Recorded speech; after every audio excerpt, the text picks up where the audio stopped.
All right. What's up? What's up? What's up? What's up? How's everybody doing? Let me get my tunes going. I got a new phone. Let's go. We got a new phone to try out. Little Samsung S24. Check out the cameras on these things. So hopefully it's gonna be pretty badass for the stream. We'll see. I got her charged up, good to go. All the streaming software is on there, so that's good to go. How's everybody doing? Welcome, all the folks on Twitch and YouTube. I see we got Supra, we got Sunny, Doc, Murano. How's everybody doing? I hope you're doing good. All right. Get a little YouTube going for myself. We're going to finish up the beast fly that we were tying the other day. And we are going to tie up some weakfish flies. So that's what we're going to be doing. Let me get this set up. Hold on. How's everybody doing? I hope you're doing well.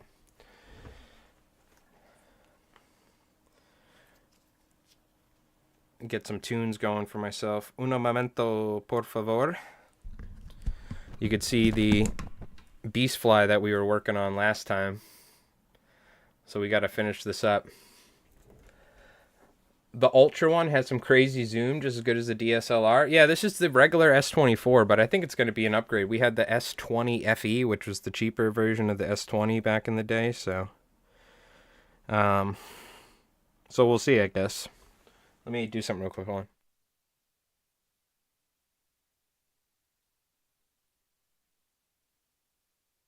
Make sure I don't copy strike.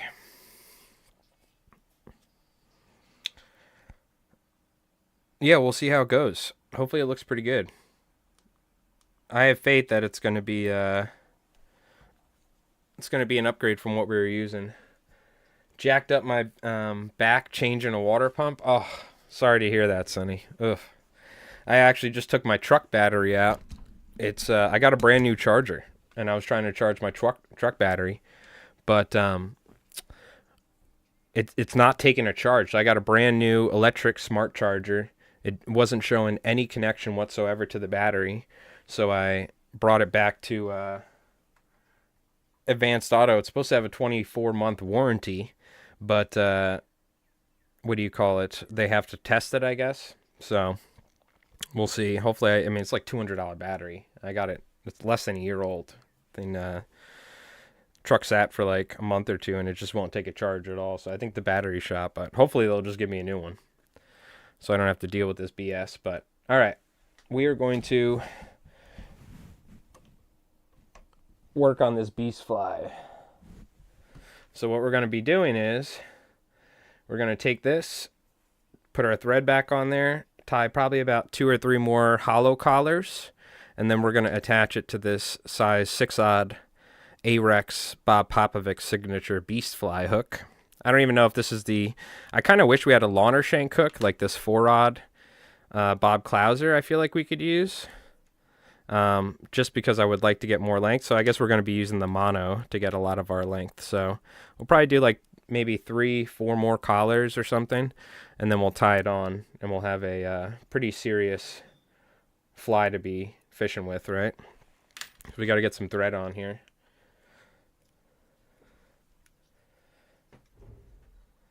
And then we're going to be tying some weakfish flies. I actually pulled out some old fly fishing books that I have, like Ed Mitchell's inshore fly fishing books, which I've had back in like since the 90s, and was reading about, was reading about weakfish, and up in Connecticut they love yellow flies for weakfish, particularly like grizzly stuff.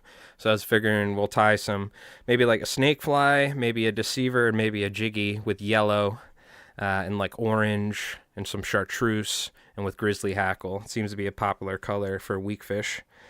I also read that where weakfish love to school, more so than almost any other fish, So generally, if you're not catching weak fish, that's a good sign that there's not weak fish there. So again, I don't know if there's even weak fish down by my house. It might be a seasonal thing like in the summer. But more than likely, if we do find weak fish, there's probably multiple weak fish around. So, but yeah, I think their numbers aren't what they used to be. It's really tough to find them. So, but it is a goal of mine to find weak fish and catch them. So that is something we're going to be trying to do. No stinner hook? No, for striped bass, we don't need stinner hooks. This is called the Popovic's Beast Fly. It's essentially a hollow fly with an extension tied on monofilament just to extend it. It's very light too because we're hollow time bucktail, so we're getting a large profile with a very small amount of material. But no, you can use a strainer hook if you're fishing for something like pike, but certain species of game fish like striped bass, they bite at the head of the fly. So what that's going to mean is they're going to eat this. Oh god, I keep dropping this massive hook. Where did it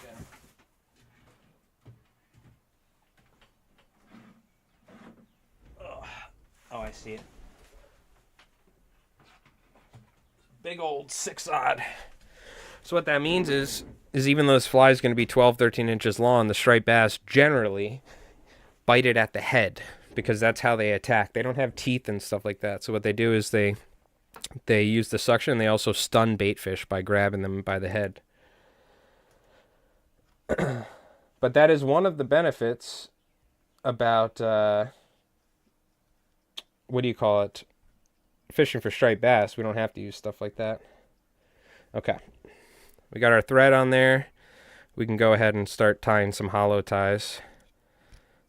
And I'm doing this all in my hands. Technically, you can like set this up in a vise with like 2 vices and hold it, but I'd rather do it like this. And we're just using white the whole way. Personally, all white ones are very nice, but we might go with a color at the head. Yeah, certain fish, eat different ways. Like a bluefish would come up and tear this thing up and grab it from behind. But a striped bass has to feed differently, not having teeth and stuff like that, Let's take this hat off. I got my Three Rivers bow hunting hat on.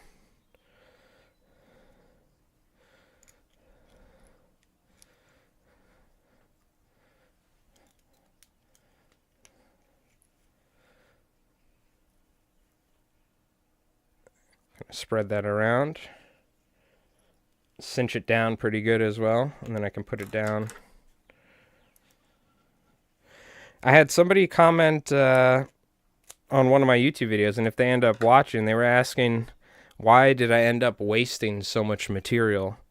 Like, I don't know, presumably maybe while I was tying the synthetic Sadati slammer, I was pulling material out. But I commented and let them know that we'll take that stuff out of the waste basket and actually use that and tie waste flies, which Doc and Murano and some of you folks, like Sonny, have probably seen me do before, but for some of you people that are newer to the channel, maybe watching on YouTube or something, you can certainly do that. That's why I have this waste basket tied to attached, not only for easier, for commercial fly tying, having access to just quickly snip the material right there. But then I can take, not the bucktail, because the bucktail you can't really use like that, but the synthetic stuff we can actually use. So I just wanted to point that out in case that person ends up watching. You could certainly take the material, the excess stuff that you end up pulling out for while you're tapering, and you could tie flies with that. Particularly squimpish hair is the best for that. You've seen me many times on Twitch take squimpish hair out of the waste basket and make dubbing brushes or various things like that, you know what I mean?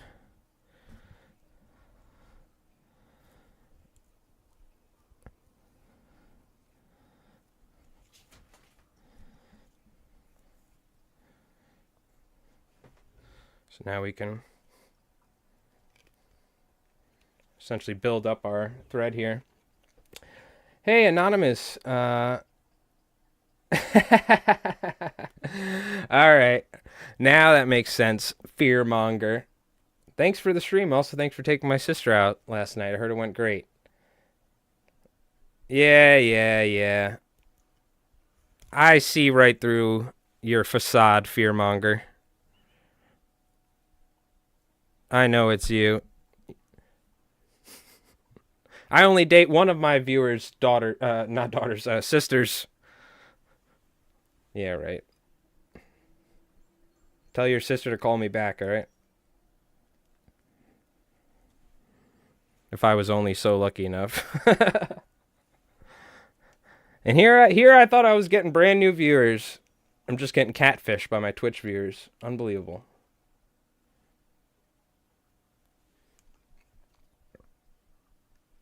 I hope you're doing good, dude. Nah, I appreciate it, brother. I hope everything's going well. Go ahead and get our thread dam in front of here. Oh, shit. This is why we spin the bobbin like this. Now, you have to make sure the bobbin's very tight, because as you can imagine, I'm picturing Murano watching this right now, and he's expected me to hit myself in the face with the bobbin. That can happen.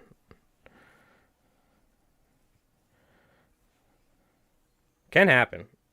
But that's why we tighten the bobbin up pretty good. We're going to build the thread dam in front of it, but we don't want to have too much thread because I'd rather have it be more open. And then we can run some water over it. But just enough to secure it back. And then what I'll do is I'll throw a whip finish in there and I'll just put a little bit of super glue on that thread, because what I found personally is that the thread will slip over time from the pressure of the bucktail pushing itself back out. Oh shit, I need to pull up my chat for both streams. That'll make it easier. I just studied how to make videos on CapCut this weekend, made a TikTok, and literally went viral on my first day. Oh, there you go, dude. Nice. Hell yeah. I have no idea what CapCut is. I use DaVinci Resolve. Speaking of which, I got to make some more fly tying tutorial videos.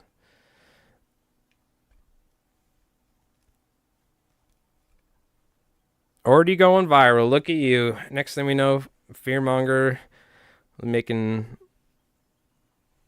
money off Yeezy sponsorships or something. Let's throw another whip finish in here.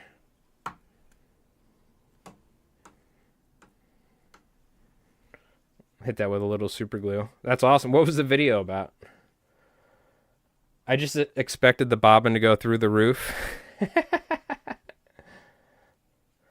People arguing about God in the comments, fighting. It's hilarious. Oh my god. What are you using, like Chat GTP to make like videos on TikTok or something? That's funny. Yeah, I'm not really big on making short form content, you know what I mean? But that's where all the love is nowadays. Especially on YouTube, they're pushing shorts, kind of like TikTok stuff.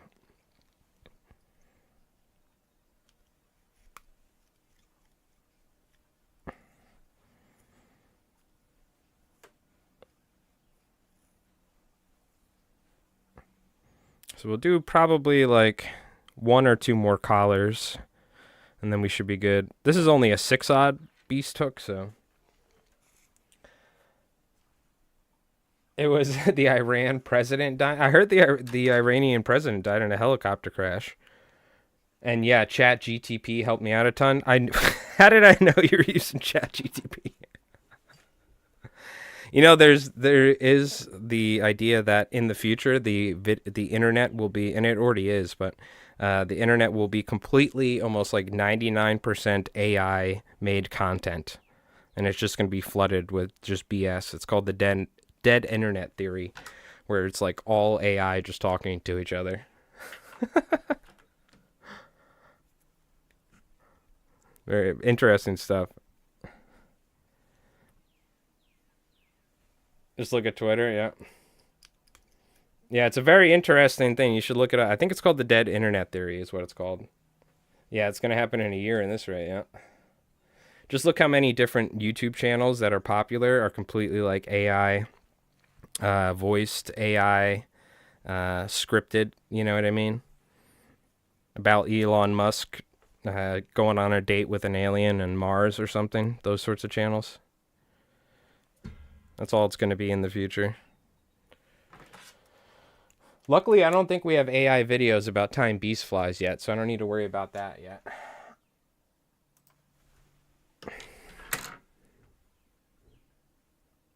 At the moment, at least.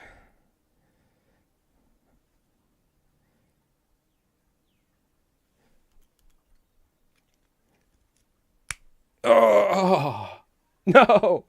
Can I get an exclamation mark tink, please? I went too hard. You never go full Danville. I'm not going to lie, that's a pretty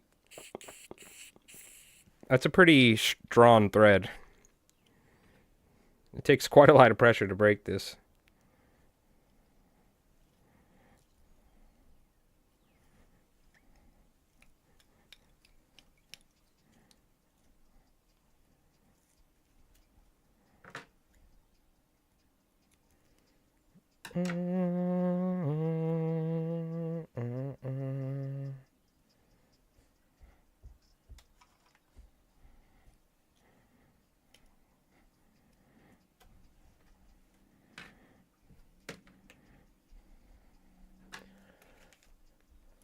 Mini clips of each fly you tie condensed into 10 to 15 seconds and the final result at the end.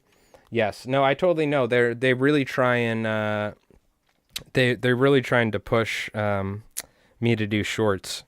They keep trying to get me to do short content on YouTube Studio. They're like 100% of your viewer base loves watching shorts.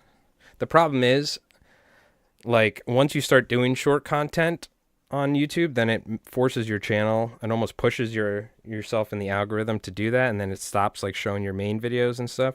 There's an argument that it could help expose your channel more so you get more subscribers in general, but there's also an argument that it screws up the algorithm on your channel for a smaller channel like mine. From doing some research. But AR Fly Fisher has a fly tying channel. You should check it out. I gotta look up the exact name. I forgot what it is. We should have him posted in the Discord so everyone can go over there and check him out. But he does shorts content, and he gets like 10, 20, 30, 40,000 views on some or something. Yeah, YouTube algorithm stuff is like, you could take a college class on it and you still wouldn't understand what's going on with it. It's a pretty crazy thing that can literally make or break your YouTube channel, so it's a whole thing. Hey Gabe, how you doing? I hope you're doing well. Great looking, I think, what was it, grocery deceiver or something you posted last? Looked fantastic. Yeah, I ended up having to get a new phone, so I wasn't able to see Discord for a little bit, but we went today, and we're going to be going to do a fishing stream later. But I probably should do some short stuff as well, to be honest with you. But I don't know, we'll see.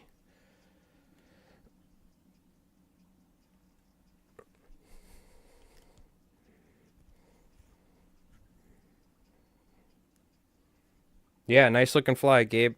Very nice.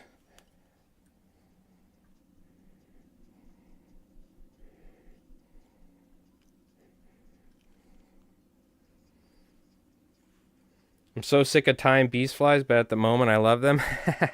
They're fun. I'm having fun here sitting tying this, like, as a fly for myself. I don't think I would want to tie a ton of these for like customers, you know what I mean? This is more the sort of fly that I like sitting down and tying for fun for myself, for sure.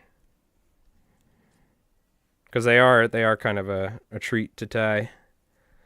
You get to sit here and anybody that watches my fly tying streams knows how much I love sitting there and just stroking the material and looking at the profile. So this is like, tying a big fly like this is absolutely perfect for that. Sitting there and obsessing over the profile of the fly the whole time you're tying it. It's right up my wheelhouse.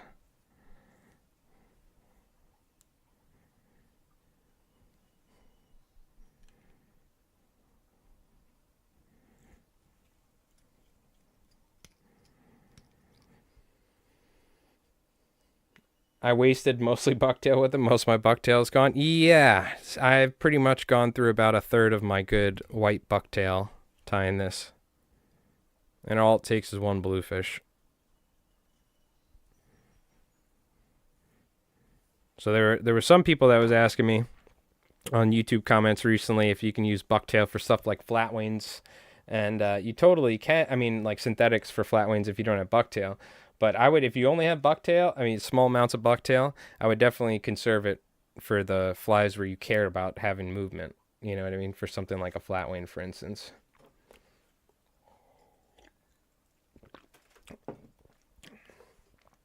Brushing the fly and watching the movement and stuff is addictive. Yeah, certainly. There's something that is to be said about tying big flies like this that is addictive and fun.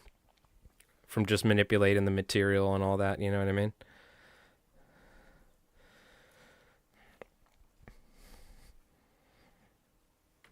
I don't want to put too much of a thread dam in front of it because I want that material to kind of breathe in the water. All you got to do is run it underwater and it'll assume its shape, so.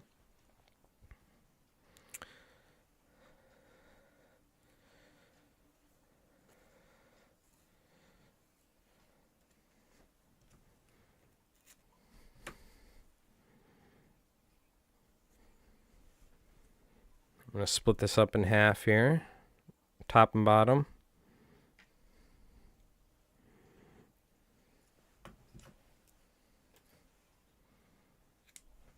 Yeah, there's something definitely addictive about tying big flies like this. I fully agree.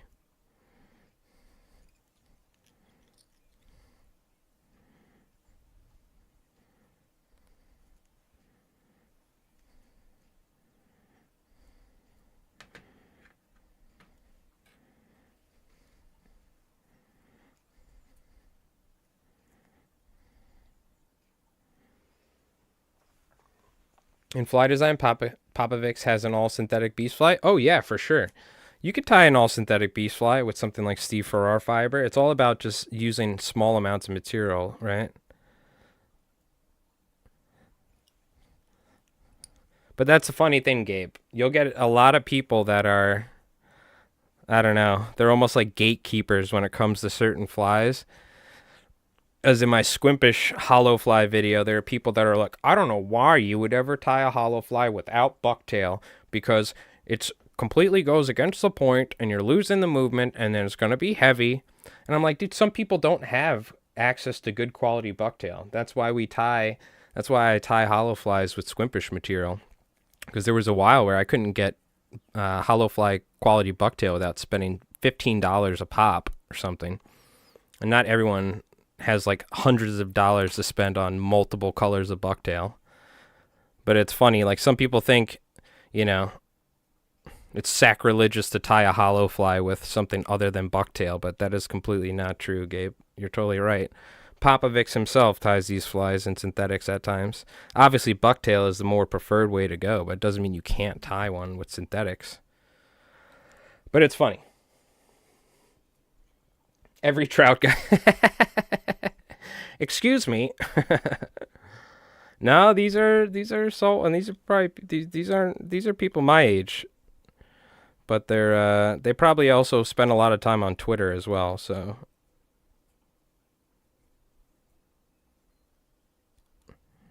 yeah, I remember I downloaded Twitter specifically just to like post when I was going live for Twitch, and then I started seeing what was on Twitter, and I was like, all right, well, I'm uninstalling this app. This app's garbage.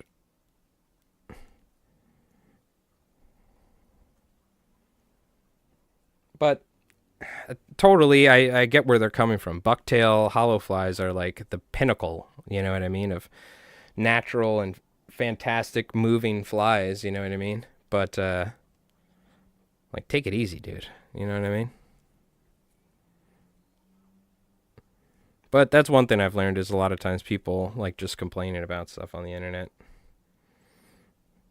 Like you'll see a ton of amazing YouTube content and people are like, I hate when you make this particular type of video. It's like, dude, let the guy's just making what he enjoys. If you don't like it, you don't have to watch it. There's this really awesome channel that focuses on sharks called Shark Bites, and it's a guy who's a academic, you know, like a scientist or that has done research papers on sharks and stuff. But he has a YouTube channel. But it was funny. He was reading his comments, and it was hilarious. Yeah, you're actually supposed to have 10 wraps of hackle on that. I think that it's much different nowadays, but traditional old school freshwater fly tying was very much like that. You know what I mean? Like, well, for it to be a royal wolf, it has to have exactly this amount, you know. And that's why I found saltwater fly tying so refreshing, because I mean, I was looking at the flies people are tying. I'm like, this is taking all of the rules about fly tying that I've read in freshwater stuff and throws it out the window. You know what I mean? I learned that the saltwater fly tyers don't care two craps about following the traditional laws of freshwater fly tying. You know what I mean? Take a lot of, how do I say it? Take a lot of, they do a lot of experimental stuff. So it's kind of right up my alley.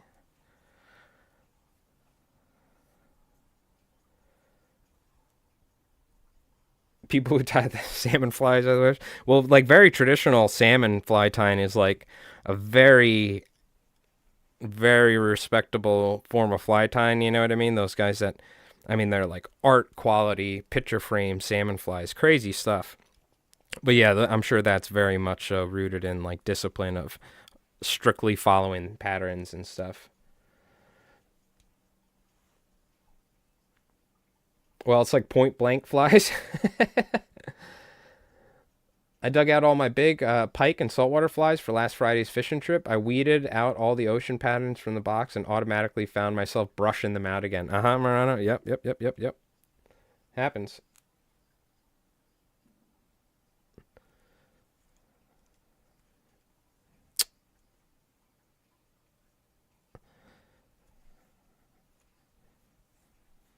Mm-hmm.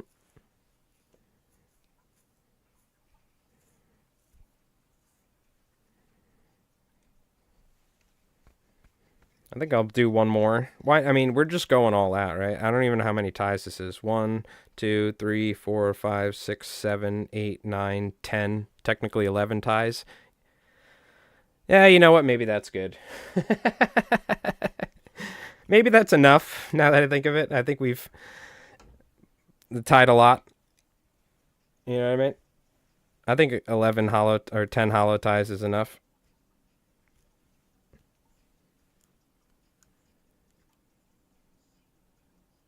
Oh, yeah. No, Point Blank's an amazing fly tire. Him, Bamboozled. Some of Bamboozle's flies look so, like, realistic and lifelike. It's crazy. Yeah. Stuff's pretty wild.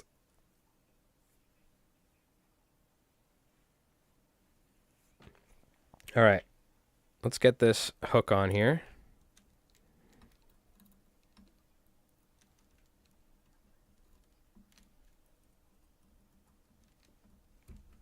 Yeah, Bamboozled, Point Blank. Those guys are masters, especially with the freshwater stuff. Choke and Stroke ties amazing salmon flies, as well as other flies, but his salmon flies are impeccable. For sure, I love that.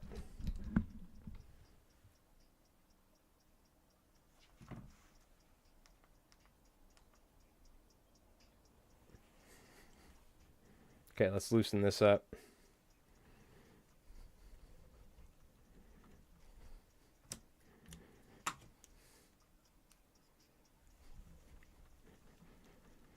Yeah, so there's actually a groove on the back of the shank here, I think, to help facilitate tying this monofilament in, if I'm not wrong. So that's pretty cool that they added that, particularly for a beast fly. It's like uh, chamfered or I forget the exact term for that, where it's shaved in the back here to make tying a little bit easier.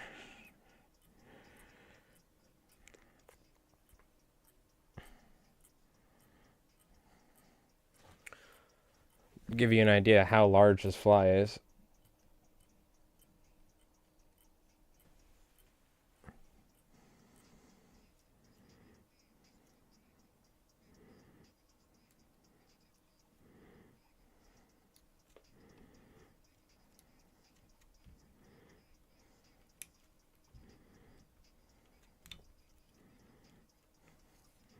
Definitely want to make sure I tie it quite a ways up, just so that way it's like secured pretty well. Highly doubt a fish could rip this off, but we'll just make sure.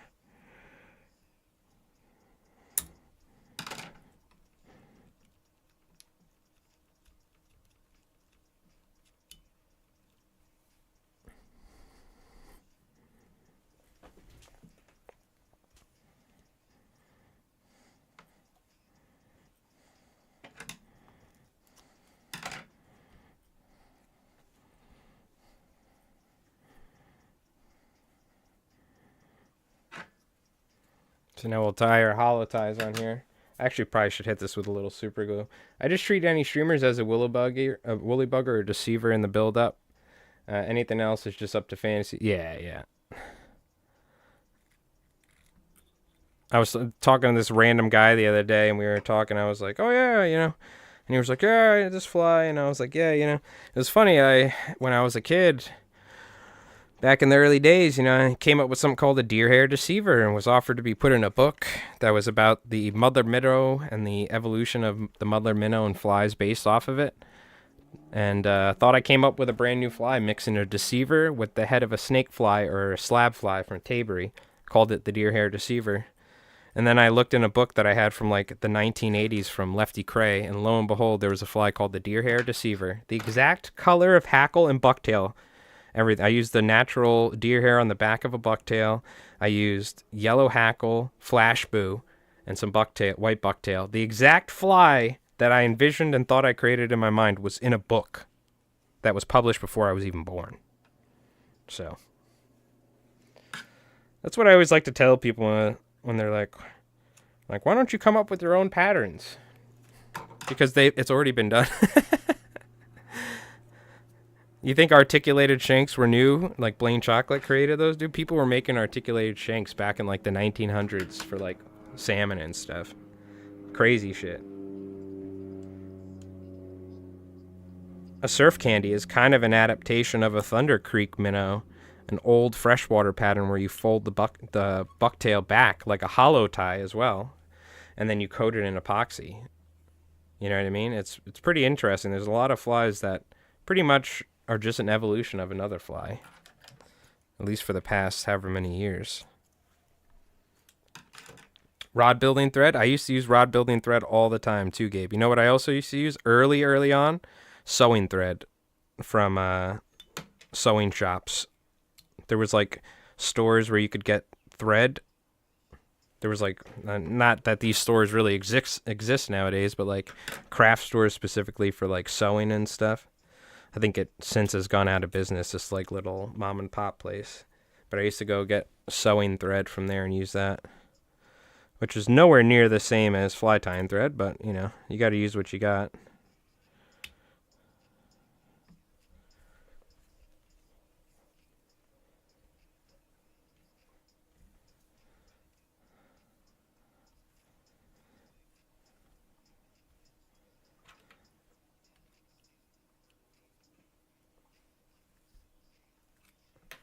I think I'm actually going to add a little bit more bucktail, believe it or not.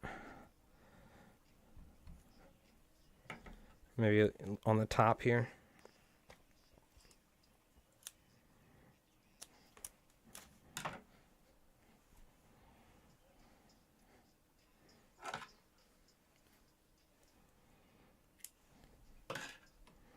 Yeah, and this is certainly not the sort of fly Murano that I'm like throwing this all the time on like an 8-weight or 9-weight. This is the sort of thing you like fish off a boat in deeper water and stuff, but like we can fish these in shallower water, but certainly the sort of fly, it's like a big fish fly. You're going to be fishing off jetties, boats, underneath bunker pods, places where big fish concentrate, big striped bass.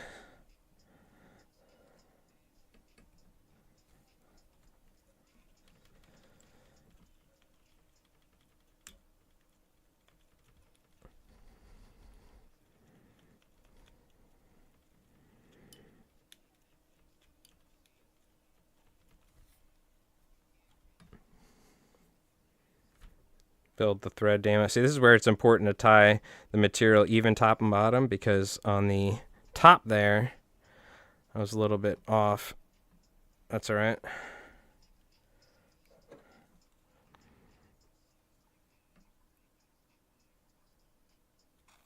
Carefully planned cast, not just fan coverage casting. Yeah, yeah, it's certainly not the sort of fly where you're going to be fan casting all day. Yeah, yeah, for sure. You can, but you know, preferably if you were throwing something big like this, like South Fork Salt, he uses some big switch rods at times. That makes it a lot easier. Yeah, the rod building thread is way too thick, for sure. Yeah. It definitely helps having proper fly tying thread, but I mean, you could totally fly tie without it.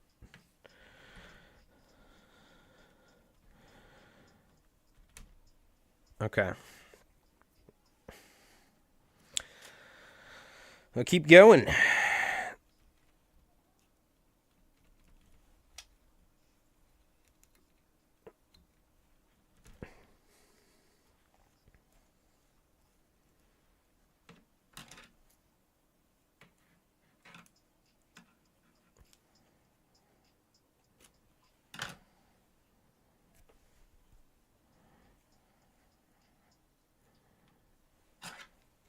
So again, you can see that we're really not adding a lot of material, and we're getting a pretty large profile of this fly, right?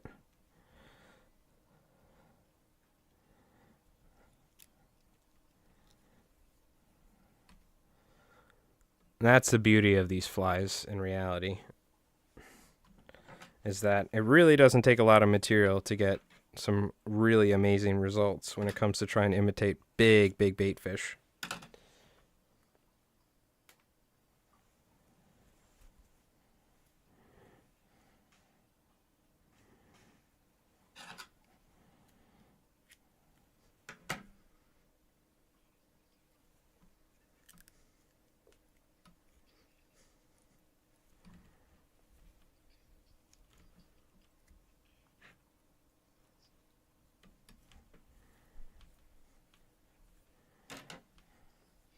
Let's add a little bit of angel hair in here.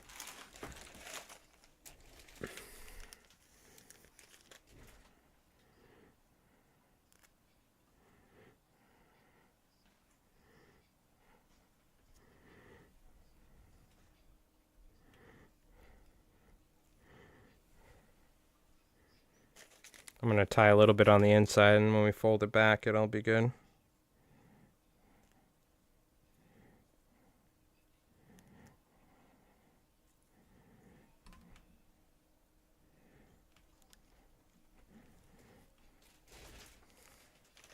Just a little bit of angel hair here.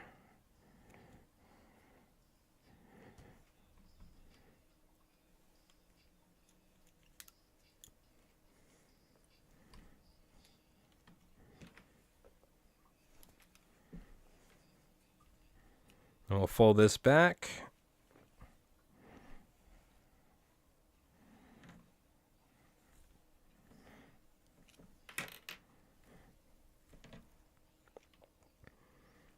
All you gotta do is weave that thread through, make sure it's not pinching anything. You can see why it's imperative to tie it evenly top and bottom, so when you fold it back, it's not favoring one side more or the other.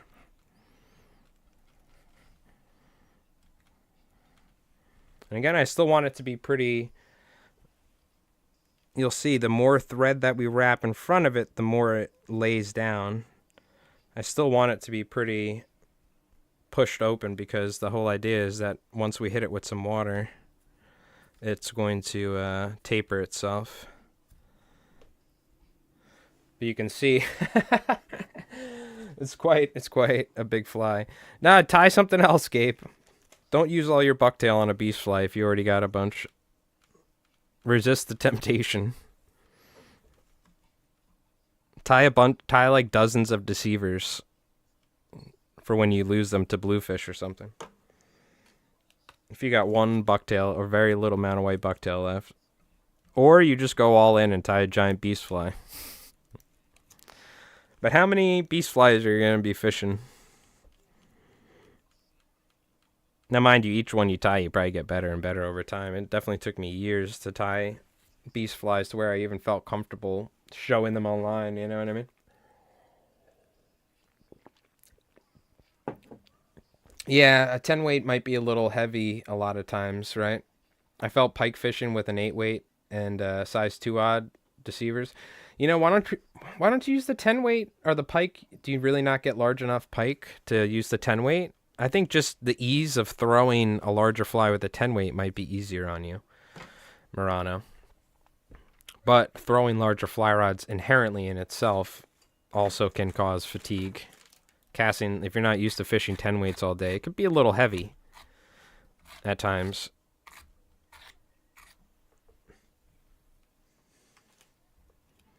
But now I do want to add some different colors. I think I'm going mostly white, but I think we're gonna mix in some red on the belly. Andrew Warshaw just tied a Warshore. I never fucking pronounce his name right. And he's such an awesome dude. I've been talking for years. He's one of the greatest beast fly tyers in my opinion. But Andrew just tied one recently where it was like mostly white. I was going to add some different colors. I do have chartreuse, notably. I think the chartreuse is, we could go with like a chartreuse head in front of the white, which is pretty good. You know what I mean? But going all white as well as maybe just a little bit of chartreuse on top and then some red in the throat. That's kind of what I'm leaning towards. I'm going to tell you right now, mostly all white flies or just bucktail jigs in general are some of the better striper colors around. You really don't need to get fancy. That being said, once we get done with this, we're going to tie some cool weakfish flies, and we're going to just tie very colorful flies, hoping that we can trick a weakfish into eating one. For instance, it's funny, I'm reading up different areas along New England, people like different colors. So here in Long Island, I know pink is a very popular one for weakfish. Everybody fishes pink jigs and stuff like that. Apparently in Connecticut, in places like that, they love yellow. You know what I mean? And maybe in Jersey, they like chartreuse or something. Because you find that a lot where people use certain colored jigs and things like that based on the area. So we'll tie some yellow ones and see if maybe some Connecticut colors will work. I really think it's just a matter of finding where weakfish are concentrated for us to actually catch them. That's really the only thing that... I'm still not convinced that there's weakfish. Like, weakfish have to come down to this creek. It makes sense. Apparently they don't like brackish water, but I don't think it's heavily brackish. There's a small, teeny creek that feeds it, but very, very small. There's so much bait and stuff.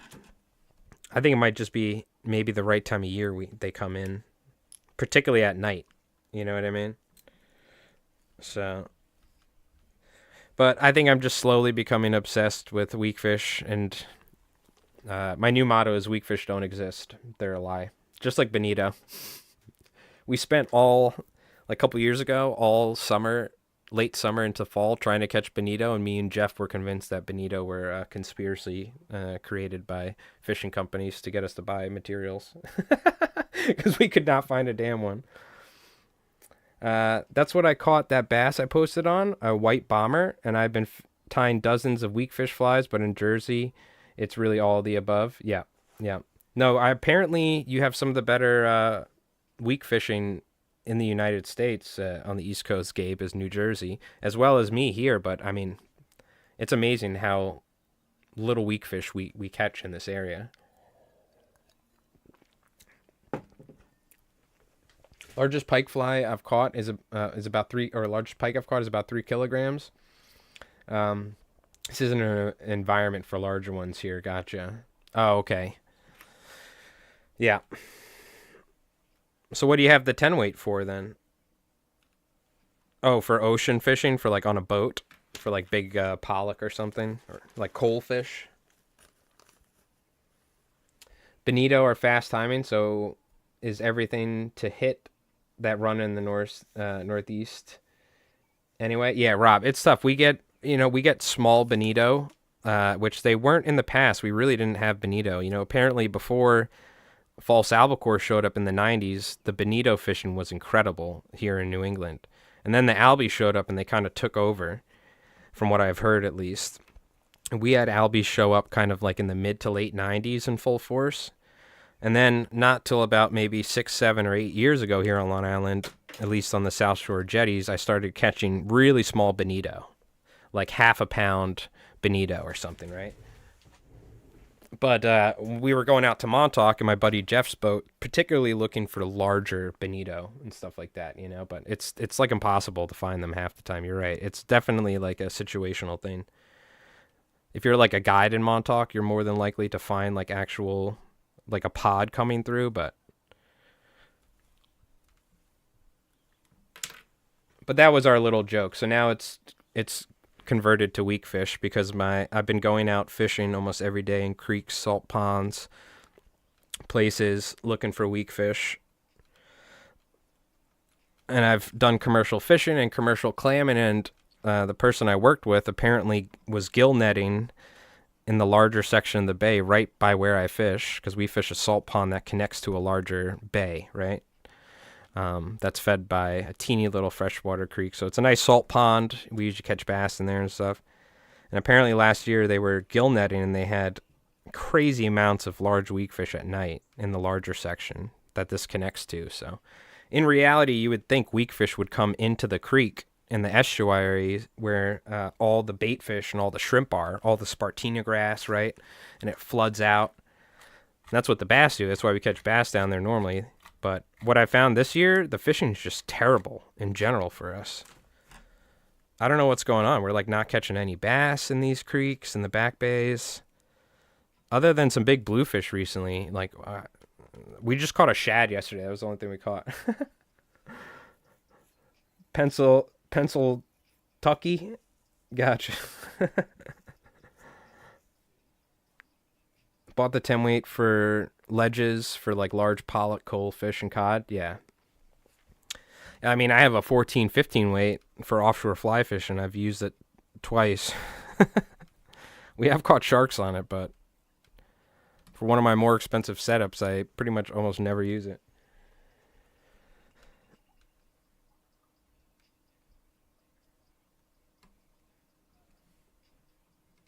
But so talking to different people and like, it seems like there might be a chance weakfish come in July, or like when it's really, the waters get really turbid and nasty.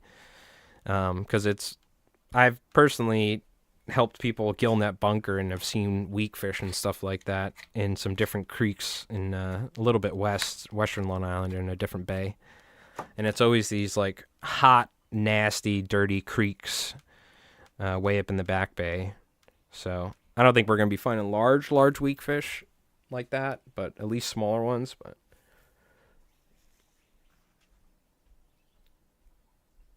bringing a 10 weight to fish pike here is like fishing with a hydraulic crane.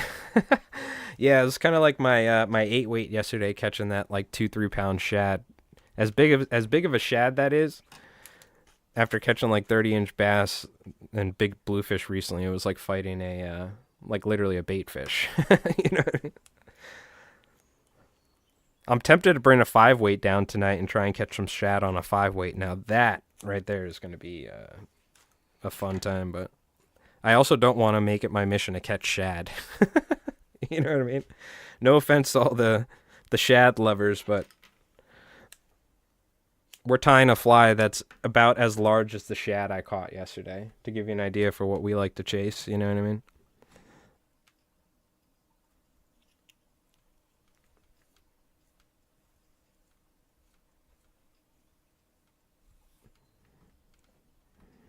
So this is sort of fly that, you know, if you were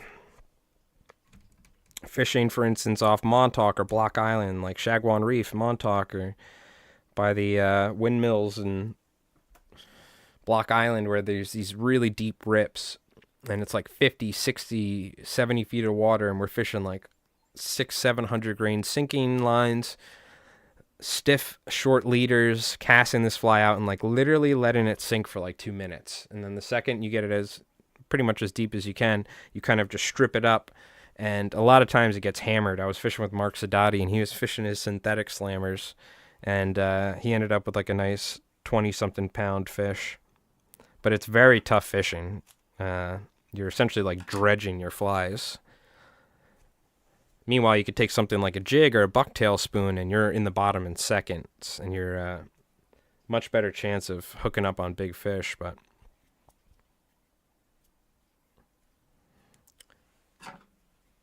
yo, AR, what's up, dude? How you doing, man?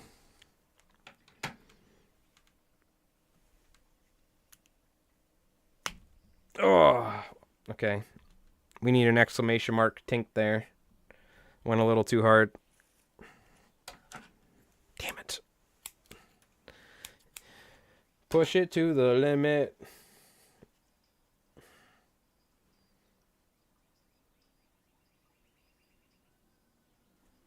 Home from work, chilling. Nice, nice.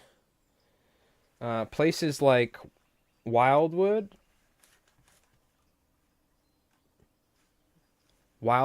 and Cape May. Gotcha. South Jersey. Oh, okay. You gotta retie that.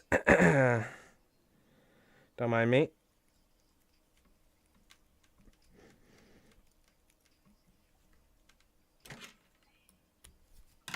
Oopsie.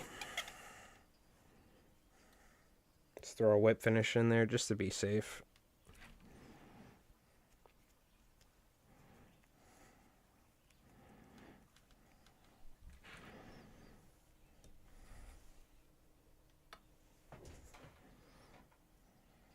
Man, it's getting hot out. Yeah, I wanted to wait. I think high tide's around 6:30 or something. And I wanted to wait. I definitely want to fish like the actual sunset tonight into the dark a little bit. I want to test this new phone out and see how it looks like when it gets dark.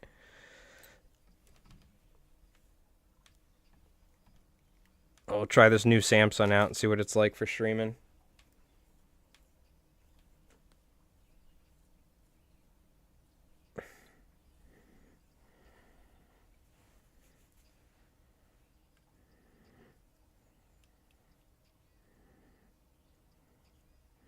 You know what? This is where we can add a teeny little bit of red.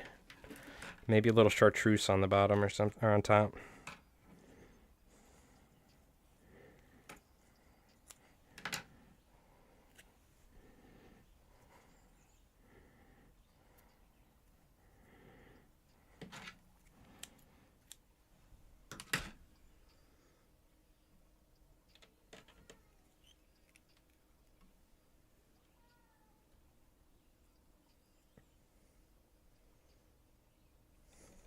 Just a little bit of red to the belly.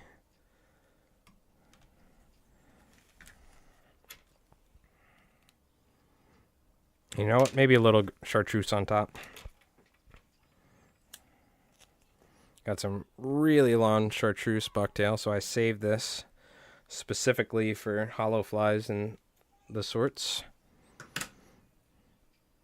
What are the odds Advanced Auto is actually going to call me back today and let me know whether my battery's good or not? Probably not, right?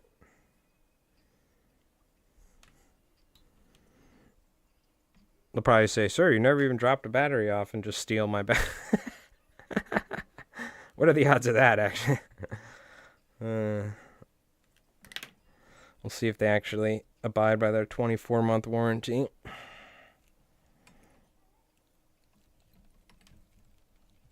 I'm trying to get my truck back on the road so we can go kayaking and stuff. So I can go clamming here and there, try and make a little money so I can fix my boat up so we can go fly fishing for sharks and tuna. I do miss having my boat, man. Fishing from shore is fun and all, but I'm a boat guy nowadays, so I definitely got to get this thing fixed.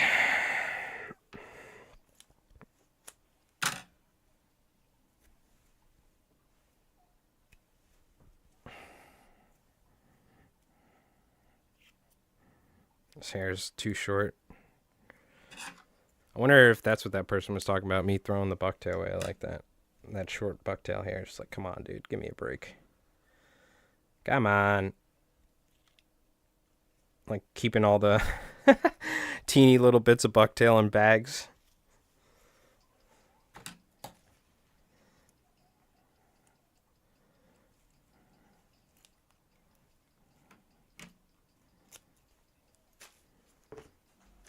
Yo, Bananas, what's up? How you doing? I saw that rod you posted, Sane Sweet Sue or something. I've never heard that rod before. It might be like a Chinese company or something. Doesn't mean it's a bad rod, by the way. But I'm not familiar with the brand. I know you're asking about it.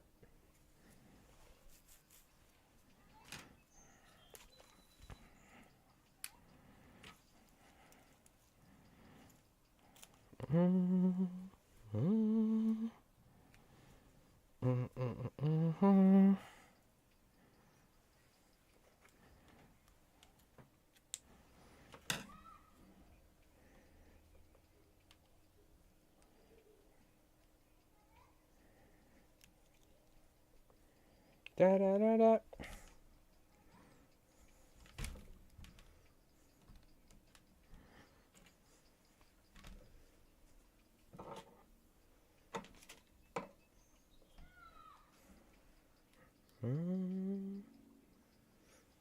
All right. Beast fly. It's almost done.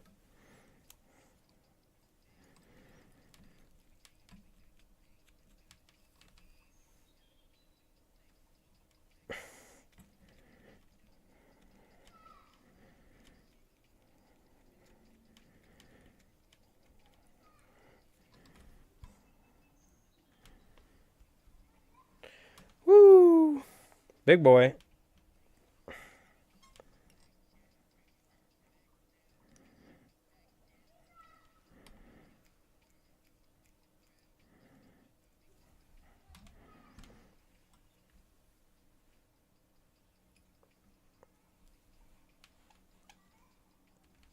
Big old beast fly.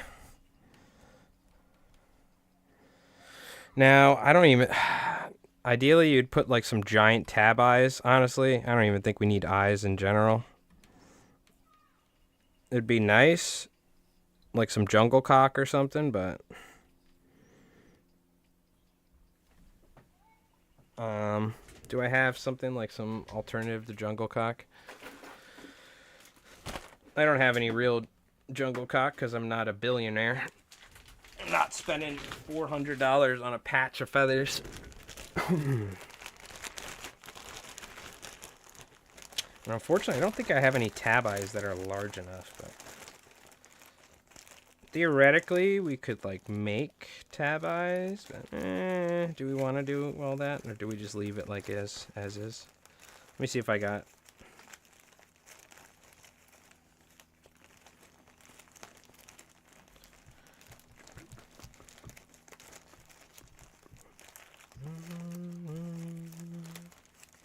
Let's see. I had some like little imitation jungle cock eyes, but God knows where the hell that stuff went.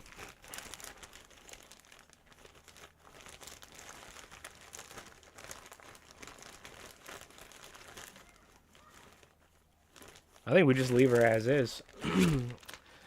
It's good enough for me.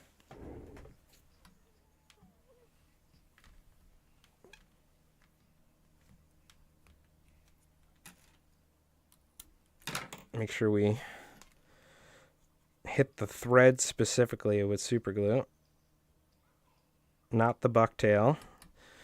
Don't want to get it on the bucktail.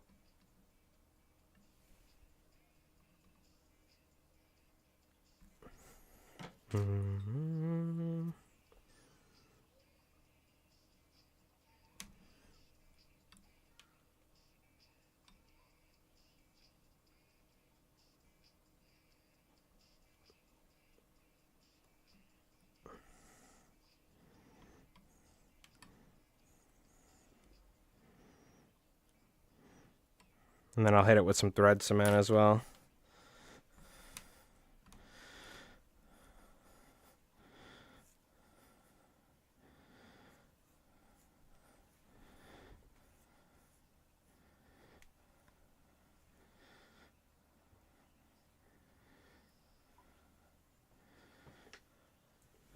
So you can see the beast fly, quite large. Quite large, of course. You can see the actual size of this thing. Yeah, actual size, I wonder what. Let's get a measurement on this. It's probably going to be like 11, 12 inches maybe.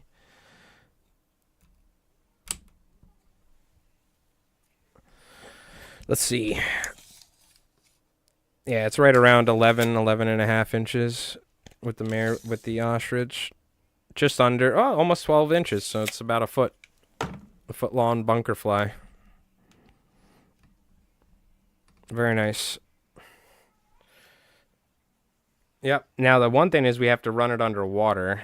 So I'm going to go rinse it under the sink real quick, and you'll see what you do is you rinse it under water, and then all you do is you just let it dry to where it's going to sit like this, and it naturally ends up getting just this beautiful shape to it, which is akin to like a natural looking profile of a bunker. So that's why we kind of have it to where it's pretty splayed out and we didn't compress it too much, because what's going to happen is it goes from this to something like that. You know what I mean? So let me go rinse this real quick, and then I got to hang it up somewhere. It's going to drip all over the damn place, and then I'll post a photo or something later in the Discord so you guys can see what it looks like, or on Instagram. You can see what it looks like when it's dry.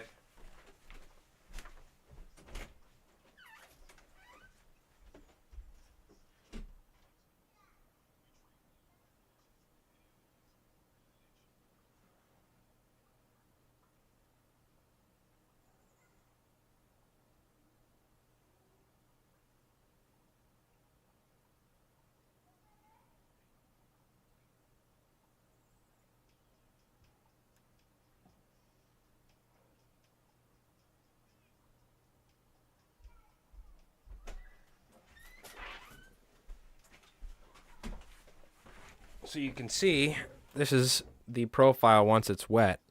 And what happens is once it dries like this, we don't touch it.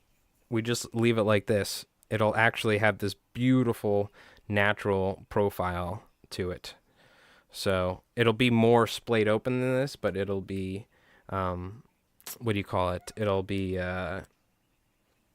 be somewhat compressed. And all you got to do after fishing beast flies is just run them under a little bit of water, and they'll re-dry and take their shape. I had a beast fly that I had sitting in a bag for a year or so, believe it or not. This fly was like just sitting in a bag all compressed, and I just re-ran it under some water, and it just perfectly kind of reshaped itself to a fishable size. So this is an old beast fly I tied for shows as a demonstration piece with different colors. But yeah, that's all hollow tie. Yeah, that's what this is. This is all bucktail hollow AR fly fisher. That's what we're using, man, for this. So I need to hang this up now somewhere, which is the tricky part at times, without like screwing it up. So you want to let it hang vertically is the idea.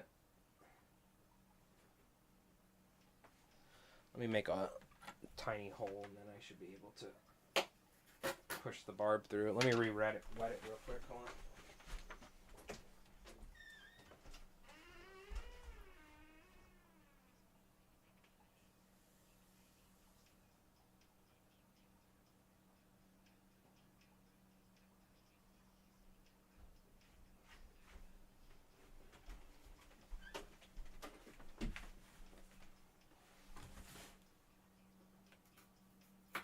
There we go.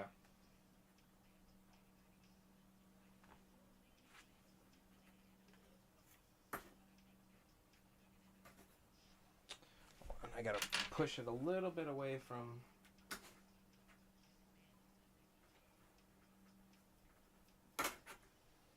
Probably if you have a piece of foam set up ahead of time, it's easier, but.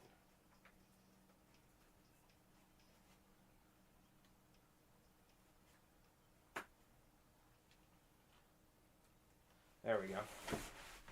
Nice. sick. That thing looks sick. Love it. I'll show you what it looks like once it's dried up. It was great to see the beast completed, but now it's about time to go to bed. All right, Marano. No worries, dude. Thanks for hanging out, brother. Appreciate it. Let me see. Boop, boop, boop, boop. I think we'll take a quick little break. So what we're going to do is we're going to tie some weakfish flies. What does that mean? I'm essentially just going to tie probably a jiggy, maybe a small snake fly, and probably a deceiver. And we're going to be using yellow, orange, greens, and olives, and tying like mama chug, killy sort of coloration flies. I'll actually show you real quick. Let's take a look, actually. I went downstairs and found some of my older fly fishing books. One of my favorite authors, like Lou Tabery and Lefty Cray, that wrote fantastic books about fishing in the Northeast, Ed Mitchell. And this is Fly Fishing the Saltwater Shoreline. You could see, very similar to the Lou Tabery, with probably a 30 to 40 pound straight bass caught in the surf on the fly rod. But there is a chapter in here dedicated to weakfish.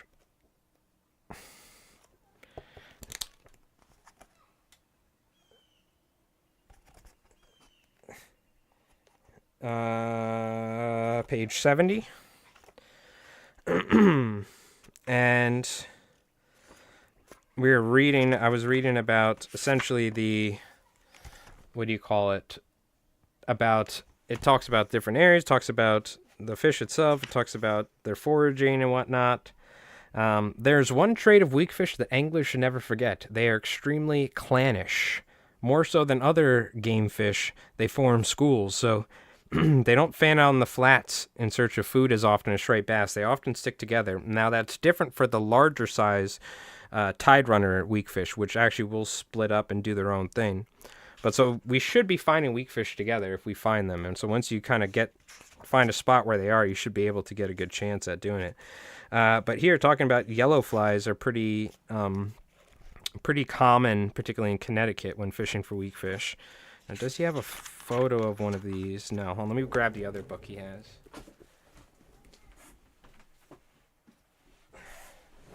Fly Rotting Estuaries, which this is a fantastic book. This is the majority of the fishing you see me doing on stream is estuaries, marshlands, estuaries. This book's really nice. It has a lot of color. It's a lot of color stuff. So I'll just show you, like, this is very similar to the sort of places that we're fishing, right?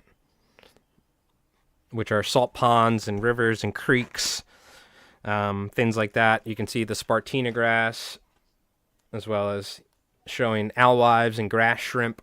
Fantastic books, by the way, if you haven't checked them out. But we're looking, there's some really sick photos of some weakfish and some flies for weakfish. Hickory shad, dead drifting hickory shad, he was just talking about. Very cool. I'm going to do reviews on all of these books at some point on YouTube. Right here, if you're wondering. That is a weakfish. That's the author with a weakfish caught in Connecticut. From Connecticut Bay. You can see what it looks like. Beautiful looking fish. Here we go. This is what motivated me to tie some weakfish flies on stream today. Essentially a weakfish deceiver. Weakfish seem to like brightly colored flies, such as the sequet deceiver that I tied. So orange, grizzly, white, hackle, just essentially a deceiver with some flash on top. So I think we'll tie this sort of coloration right here is the exact sort of coloration that we're going for. And we'll tie a couple flies in this sort of coloration. So that's what we're going for. Yellows, oranges, grizzlies, chartreuse, maybe some root beer sort of color flash and whatnot. So let's see if there's any other. I think he does have flies in here. Does he have a thing on flies we could look at? He might not. talks about sight fishing, talks about fishing the bays, the creeks, inlets. You can see this is like photos like this were what got me going when I was a kid, getting motivated to catch my first false albacore on the fly back when I was growing up, man. Really, really nice book. I really recommend checking out Ed Mitchell. This is before, you know, having a lot of internet resources. The name of the author is Ed Mitchell. He wrote a lot of books about saltwater fly fishing in the Northeast. I also have another book from him I'll show you. So there's Fly Fishing the Saltwater Shoreline, Fly Rotting Estuaries, and another good book is Fly Rotting the Coast, which is another book by Ed Mitchell. Which, some really cool... Look at some of these older striped bass flies and stuff in here. You can see a Bob's Bainer, old school Bob's Bainers. A lot of foam, Popperhead, Slim Jims over here. Page Rogers Slim Jim. And then look at this, our main man, Mark Sadati, an old school Sadati slammer right there. Shady Lady Squid by Popovic's. Some tube flies and stuff. It's a Bill Catherwood fly at the bottom. But so it's a wealth of resources, particularly these sort of books. If you're new to fly fishing, it just talks about how to effectively work structure, how to fly cast and fan cast, how to, you know, stripping out more line as you go. And these are just like the basics of like saltwater fly fishing on the East Coast. You know what I mean? Or just fishing in general a lot of times. But it's a pretty good wealth of information in these books, and it also has a lot of information. So like, for instance, like here's a example of how you fish. Where was it? I just saw an example of how fish approach and move when they're feeding at the river mouth or the edge of a outflow, and how they come in on the tide and how they'll swim up and down and fish the edges and stuff like that. Just different information like this, like showing how the water flows over a bar and how the fish will sit behind or in the troughs, you know what I mean? Things that you would never know unless you actually just spent time learning. You know what I mean? So,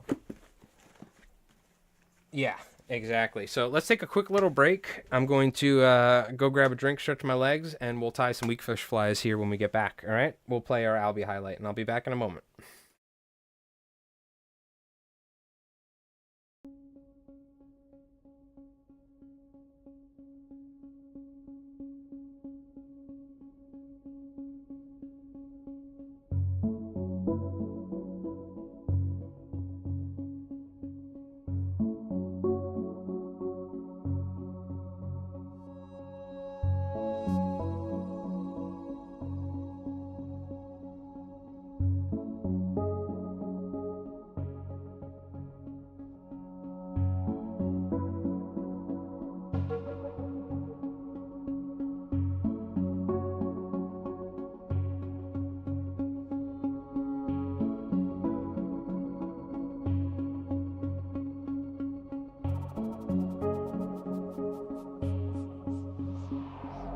Yeah, dude. Yeah, dude. Stay tight, all right? Yeah, keep it tight. Yeah, dude. Yeah, Aiden. Knuckle buster. Are you good? Do you need me to do anything? Yeah, I might need a ride. Yes. Okay. Hold on, I'm gonna turn now. I'm gonna try and get on the bow. Yeah, get on the bow. All right, you're doing good. Keep doing your thing. I'm gonna move us away.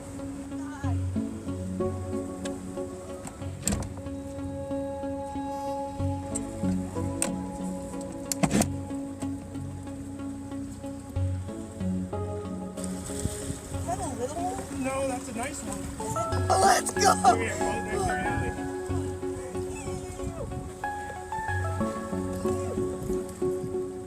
Good job. That's sick.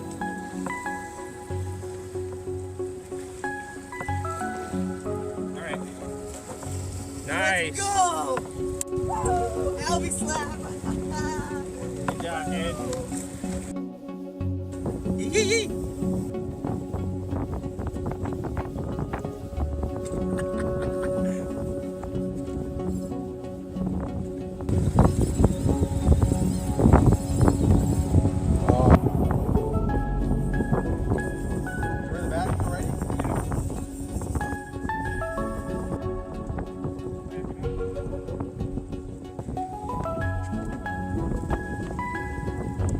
Looking down the barrel of a 12 gauge little toonie, bro.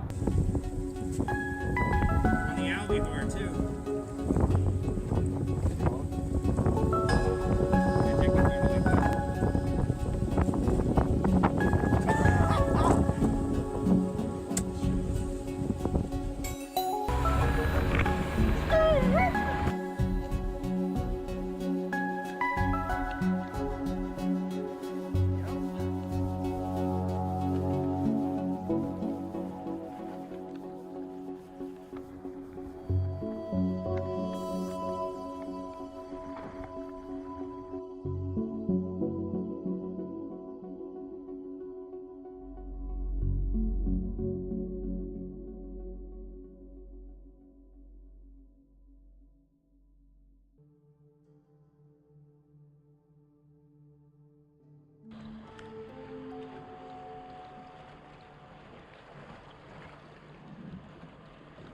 Oh my god, dude!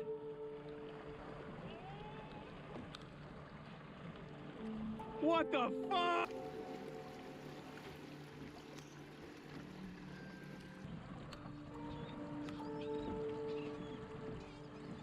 Woohoo!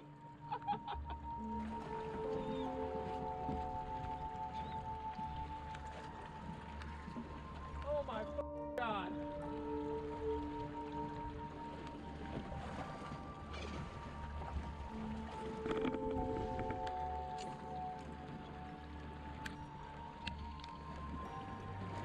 Yep.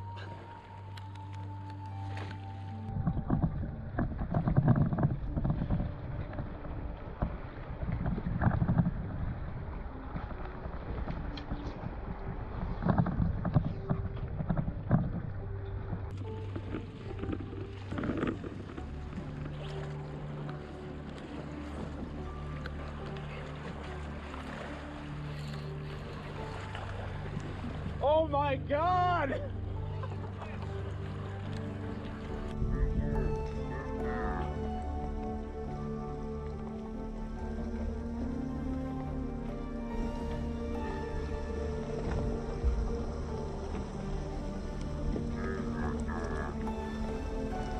I gotta turn the boat so I can cast.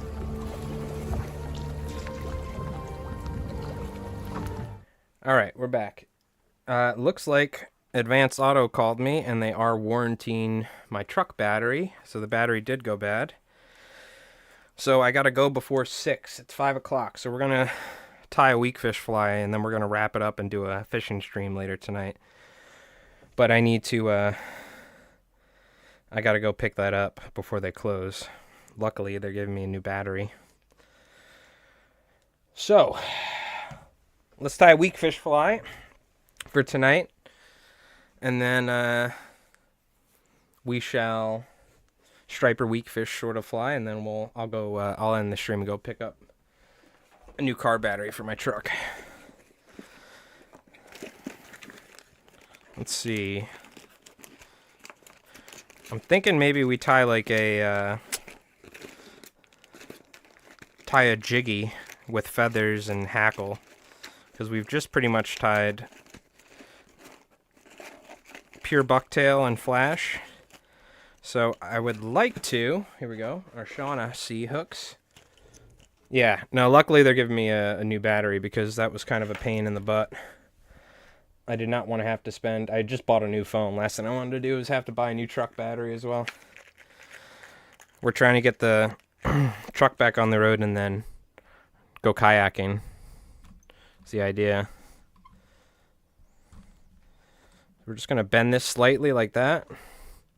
Kind of like a bend back. And then we'll slip a cone on here. like this.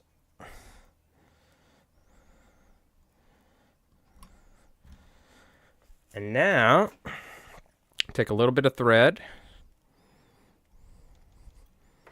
So we'll see. I'm going to try and tie some hackle on here. I don't know how it's going to go, but it shouldn't. The jiggies don't foul as long as you don't make it too long. So I'm just going to try to make sure the hackle's not too big. We are going to take a little bit of lead wire, though, and wrap that inside the cone just to help it sink quicker.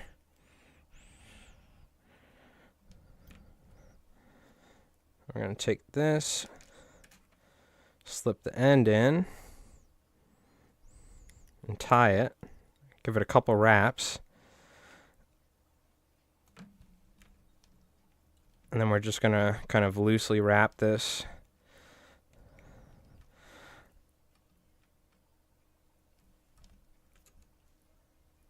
And then we should be able to push this inside of the cone.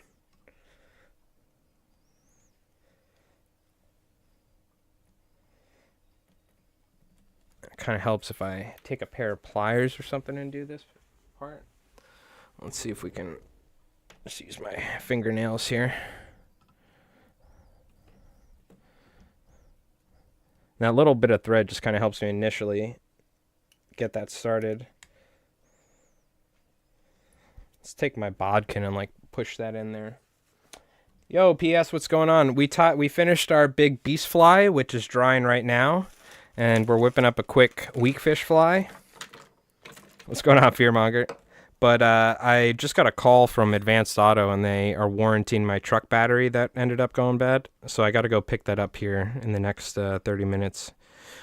So we're just going to finish up this jiggy right here, and then I'm going to go get my truck battery.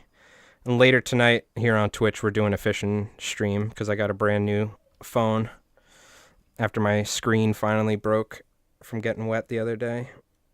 It was due time. It had gotten screwed up in the past, so just kind of push this wire inside the cone.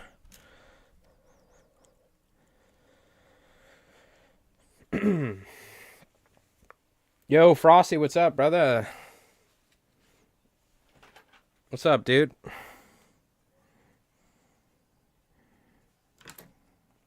What are you up to? Yeah, I got to get the truck back on the road. It's kind of a pain. I have to re-register it in my name for my dad's, drive it for a certain amount to reset the emission monitors, and then I can actually get it inspected. But I can't re-register it until it gets inspected, so I have to just re-register it so I can drive it.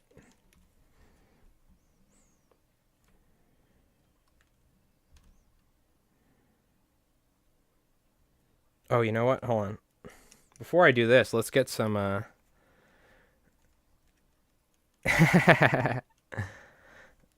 let's get some body braid on here. What's good, Frosty?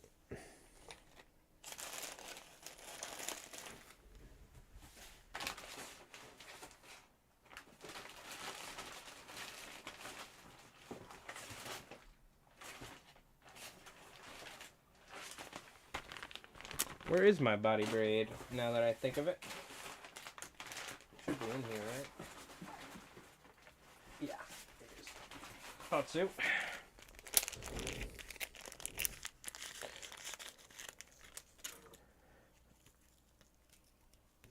Revving the shit wagon up and down the street so you can't record. Oh, shit.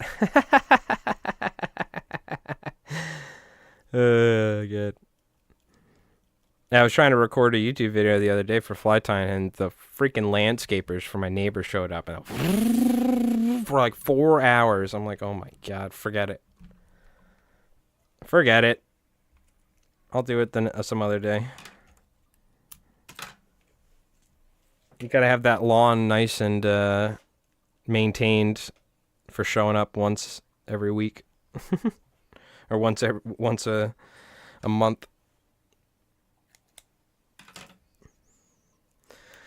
It's like that one movie where one of the Wayans brothers was like this crazy neighbor who always mowed his lawn like at 6 a.m. I forgot what movie it was, but was it Martin Short or Steve Martin?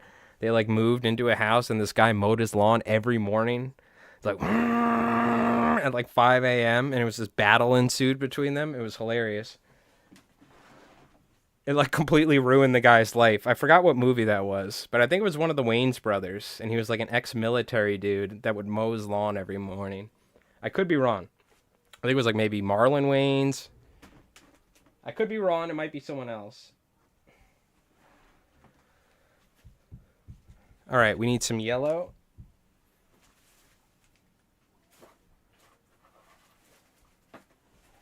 Let's just break out the palette. Whoa, whoa, whoa, whoa. I have a palette of flatwing hackle. Like Bob Ross over here.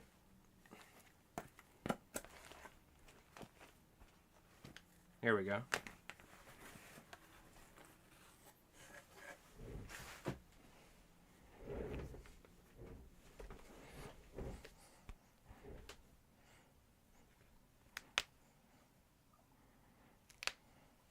Get some yellow. We'll go with a little bit of grizzly and maybe some white too.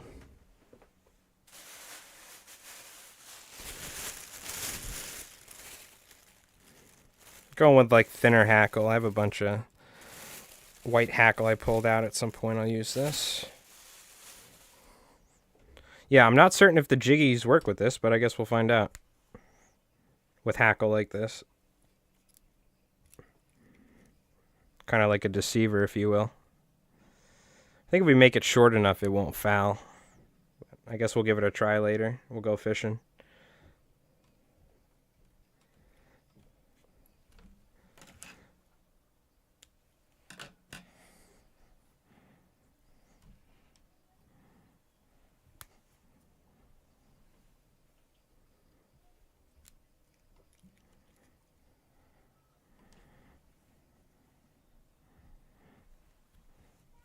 We shall see if it works. As long as you make the material short enough, it just resets, like boom. But sometimes it might foul, you know? So I don't know how the feathers are going to work compared to the just straight bucktail on jiggies.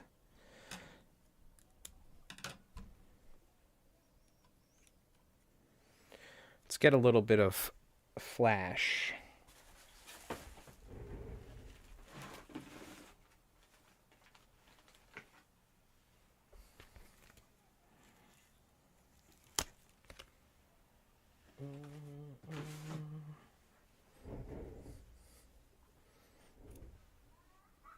How is that hackle laid out?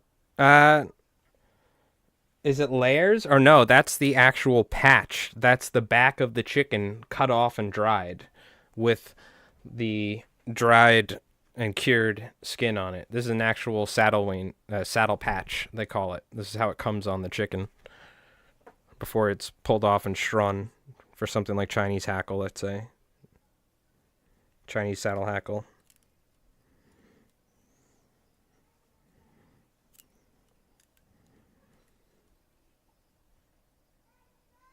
Action's deadly on the feathered jiggy, but it can foul. Yeah, I figured, but I guess we'll see. I'm missing out on feathers, though, you know what I mean? In fact, we're actually going to cut this flash pretty short. It's one thing I learned from Chris at saltwaterflies.com.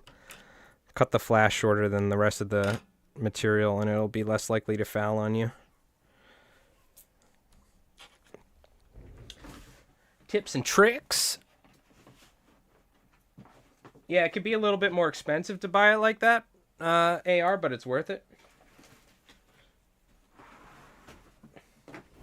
Yeah. Pulling up, stunting. God, one of my favorite prof songs out there. Woo! With Casanova. It's a banger.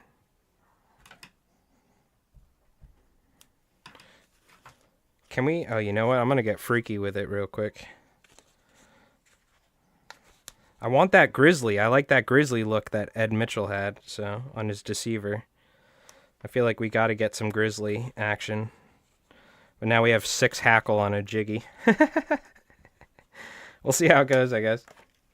So you can see this is a patch as well of the grizzly. See how it is? And it comes in size because obviously the chicken, the feathers go from small to large.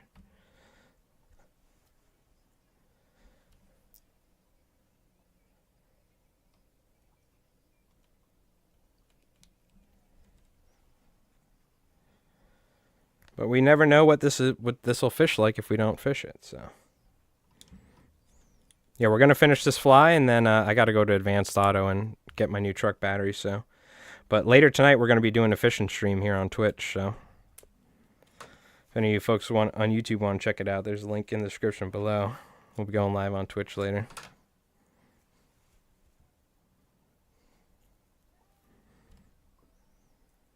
A little bit of yellow, and then we're going to go orange on top.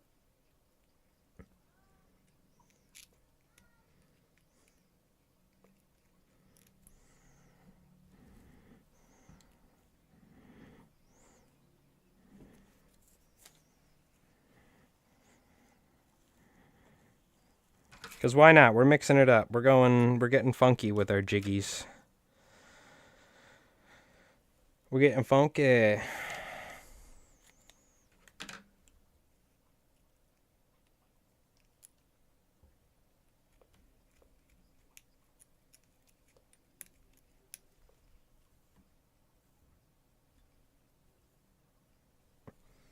All right.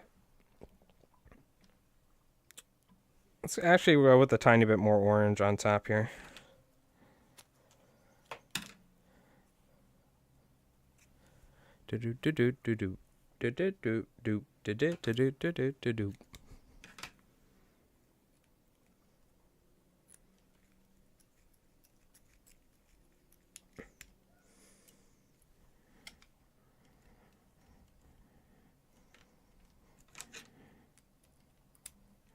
All right, we're going to put some eyes on it, some epoxy, or UV resin, I should say, and then we're done.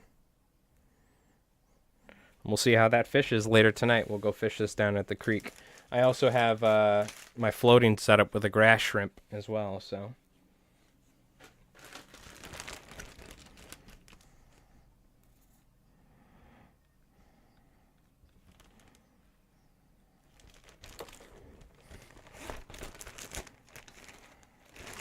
Let's get some eyes on here. What sort of size, colors do I want to go with? Let's try these out. 7/32 inch silver eyes.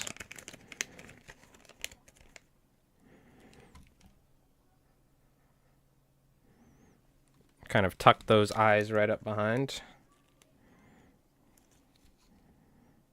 If we can.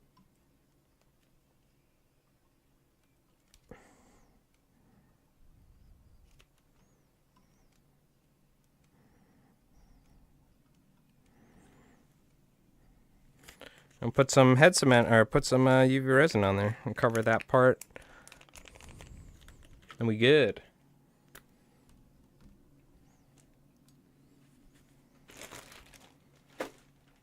Yeah, it's what is it? It's 5:15. I gotta go get that truck battery. I'm gonna throw that in my truck, probably run it for a little bit and whatnot.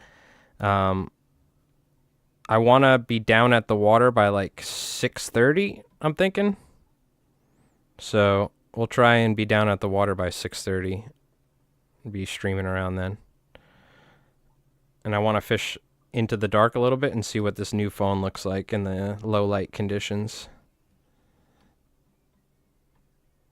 Essentially the reasoning behind that.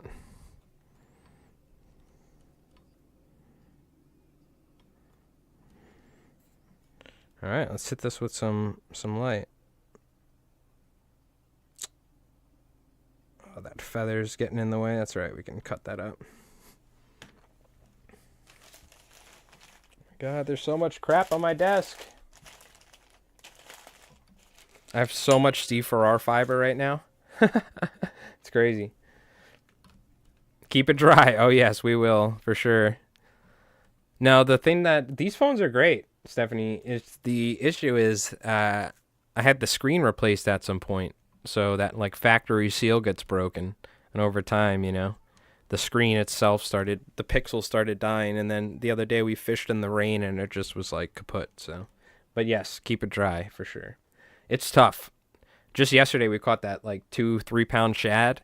That thing was splashing like crazy. I ended up soaking my phone completely. So luckily these phones are pretty good. The only thing you got to worry about is the charging port corrodes over time from saltwater, because I'm fishing all saltwater. But yo, Joe, what's up, dude? Digging the jiggy. What hook we're using? This is a O'Shaughnessy hook, which I'll show you right here. The S71 SNPDT O'Shaughnessy hook, Joe. Sorry if I missed that. What kind? It's a Samsung S24. I was using the S20 FE before this, so it should be quite the upgrade. We'll see what the camera looks like. Hopefully it's better in low light. Maybe we'll even get a little better bit rate, but more than likely that's based off of Optimum, or not Optimum, AT&T blue balling me. I'm cutting my bit rate off from streaming so much. I think this will fish pretty good, Doc. I don't think it's going to foul as bad, but I guess we'll have to see, right? I wonder if we could, like... Nah, we don't want to stiffen it up, I don't think. I think that's good as is. There you go, Weakfish jiggy. So we'll see if that works. All right, chat. I got to go to Advanced Auto. I got to go pick up my replacement car battery. Let me just show you real quick. After drying,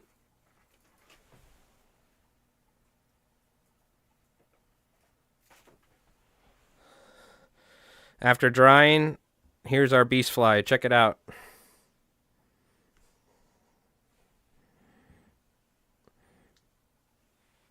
Check out the profile on it. So let me zoom out and give you a proper look. You can see after just wetting it and hanging it up to dry for a bit, we end up with this sort of perfect looking bunker profile, if you will. Now in the water, this is going to compress like that. You know what I mean? So, but there we go. There's our big beast fly right there. Which, by the way, storing something like this is so tough. It's almost better just to use a big fly sleeve and stick it in a fly sleeve. You know what I mean?